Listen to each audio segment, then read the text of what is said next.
Rahantsika mahita tokotra fa misavovona ny fako eto andrenivohitra ny Antananarivo nandritra ny fotoana vitsivitsy izay. Ary ahoana kosa moa ny andraikitry ny tsirairay eo amin'izany fanadiovana ny tanàna ny Antananarivo izany. Raha ny rafitra mipetraka dia fantatsika fa misy ny SAMVA.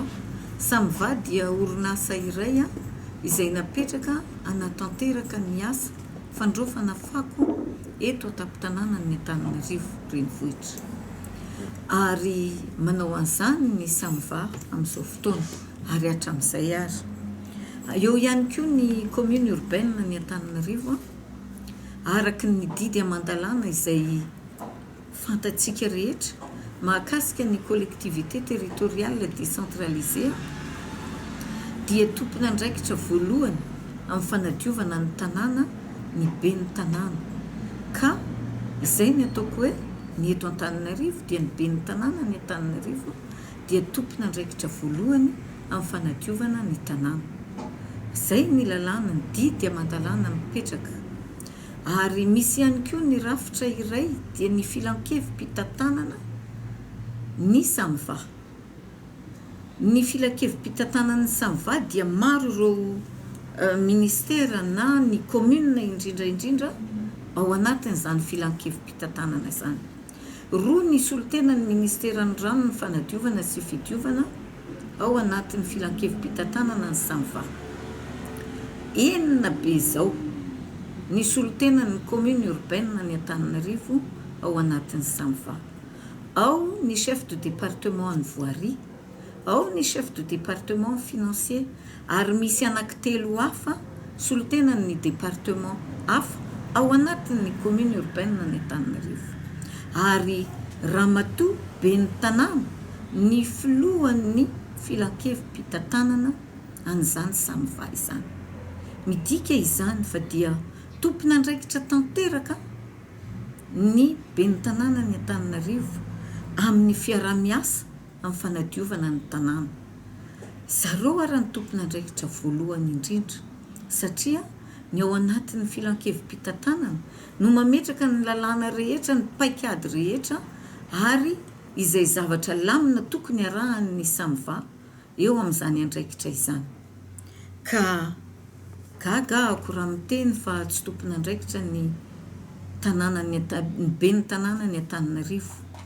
Ary ny ministeran'ny rano fanadiovana sy fidiovana dia ataontsika amin'ny fitenena hoe ministère de tutelle technique.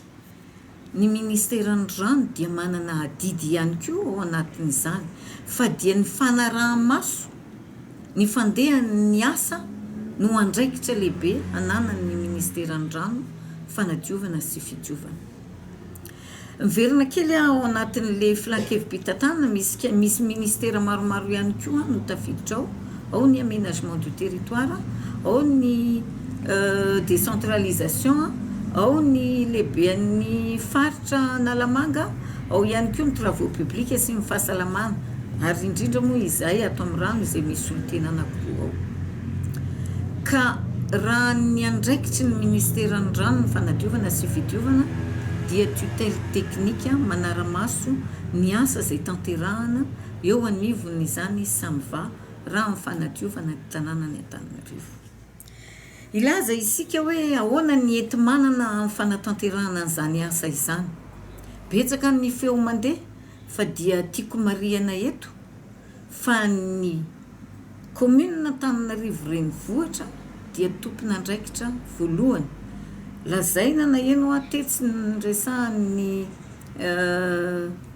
président ny conseil municipal ny Antananarivo fa dia ny enti-manana rehetra aty amin'ny ministeran'ny rano dia gaga dia gaga amin'izany fitantanana izany. Ahoana moa? Fa ny ministeran'ny rano dia misolotena ny fanjakana foibe ao anatin'ny fanaraha-maso. Ary ny commune urbaine dia misy ilay ataontsika hoe hetra-tany. Ao anatin'izany hetra-tany izany no misy ilay atao hoe redevance des ordures ménagères. Ny hetra-tany tompoko dia ny commune urbaine ny Antananarivo no maka an'izany eny amin'ny tompotrano tsirairay dia ny redevance des ordures ménagères alefany any amin'ny samva anatanterahana ny asa zany hoe any no andraisan'ny vahoaka ny Antananarivo anjara ao amin'izany fanadiovana izany satria misy an'io vola io arotsaka any amin'ny commune ka raha teo aloha mandeha isaky ny tapabolana ny fandrotsahana an'izany vola izany any amin'ny samva amin'izao fotoana izy dia isam-bolana ary tsy ampy kely dia kely izany vola izany rariny sy hitsiny raha mifangongo ny fako ka izay eto dia misarika ny saitsika tsirairay fa aleo tsy mifanilika andraikitra amin'ny fanatanterahana ny asa fa hampidiro ara-dalàna ny redevance des ordures ménagères fa dia vitany samva io asa io ary andanin'izany io vola kely miditra io tsy ahafahana manatanteraka ny asa antsakany sy andavany hampitomboiny atsaraina ny fampidirana n'izany hetra zany eny anivon'ny commune urbaine izay moa andraikin'izay fa raha ohatra ka milaza ny commune fa dia miala andraikitra angamba izy te hiala andraikitra tsotra izao fotsiny fa nyresahako anareo fa enina be zao nisy olo tena ny commune ao amin'ny filakevim-pitantanana be ny tanàna filohan'ny filakevim-pitantanana naninona raha mifangongo ny fako mba niantso fivoriana na indray mandeha ara ny be ny tanàna ny Antananarivo izay filohan'ny filakevim-pitantanana mba handrindra ny asa izay tanterahana tsy nisy fangatahany be ny tanàna tonga tatika hoe tsy ampy ny vola dia mba mangataka aminareo fitondram-panjakana izay tsy nisy izany fa izahay fotsiny rehefa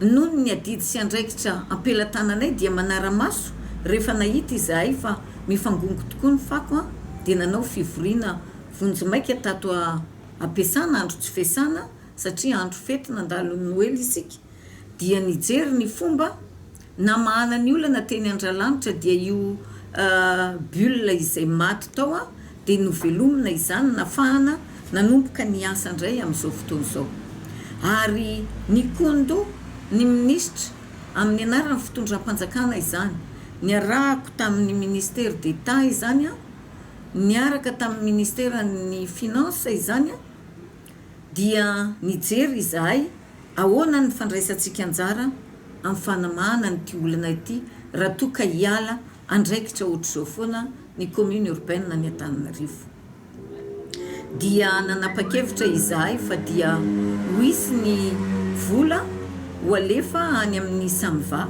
ahafahana manatanteraka ny asa na amin'ny fanatsarana ihany koa ny Andralanitra izany dia ho tanterahan'ny fitondram-panjakana ny ministera moa zany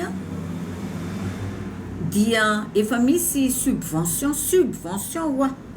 fa raha toane araka ny voalazako maly tao amin'ny TVM raha toane ka miditra ara-dalàna io redevance des ordures ménagères io dia tsy misy subvention izany tokony homen'ny fanjakana fa tsy miravoravo tanana tompoko ny fanjakana fa dia manao ny ainy tsy ho zavatra amin'ny fanatanterahana ny adidy indrindra fa ho an'ny vahoaka izay hosahirana anatin'io fako anatin'io loto io dia tsy miravoravo tanana izay tsy akory fa ny fitsinjarana ny andraikitra dia samy manana ny azy ka raha tsy anao ny sasany dia mandray an-tanana ny fitondram-panjakana amin'izao fotoana izao dia napetraka ny lamina fa hatrany amin'ny mois de mars dia anome subvention ny fanjakana eo amin'ny lafiny izany fanadiovana ny tanàna ny Antananarivo izany ary manantena koa izahay fa hiezaka koa ny be ny tanàna apiditra an'izany redevance des ordures ménagères izany satria raha ho subvention foana no atao an'ny samva dia aizarany volan'ny redevance des ordures ménagères avy any amin'ny vahoaka izay tokony hanadiovana ny tanàna misy ihany koa ny redevance avy any amin'ny Jirama ny redevance des eaux usées fa dia mandeha ara-dalàna izany amin'izao fotoana izao ahafahana manampy any samva ihany koa tsy nahitana olana hatreto aloha fa ny an'ny commune urbaine no tsy miditra araka ny tokony ho izy izay zany raha amin'ny ankapobeny ny fanazavana tiako entina fa dia tsy ekeny ny fitondram-panjakana no iaina anatin'ny loto toy izao ny vahoaka malagasy, ny vahoaka ny Antananarivo. Ary ny ben'ny tanàna rehetra dia tompon'andraikitra amin'ny fanadiovana ny tanàna izay sahanin'izy ireo. Izay angamba no tiako amaranana ny teniko dia handao ifanometanana fa tsy hifanilika lava foana na ampidirina adilay politika ny fanadiovana ny tanàna ny Antananarivo. Fety ny andro ny olona te iaina ao anatin'ny madio dia handao tsy hifanilika andraikitra fa samy anao izay tandrify azy mba hahafahana manadio ny tanàna. Ary eto moa dia mitodika amin'ny samy vany tenako satria ambany fifehezan'ny ministeran'ny rano ny fanadiovana sy fidiovana ara-teknika ny samva. Ka tompon'andraikitra ihany koa izay satria ny talehan'izany samva zany dia notendrena tao anatin'ny filan-kevitry ny ministra. Ka noho izany nisy ny fifanarahana hoe 5 andro ny avitanan'ny asa ahafahana niezaka nadiovana ny tanàna dia tokony ho tanterahana izany satria mba tsy ahafahanay tompon'andraikitra andray fanapahan-kevitra enditra ihany koa mahakasika ny fitantanana ny samva. Sotra tompoko.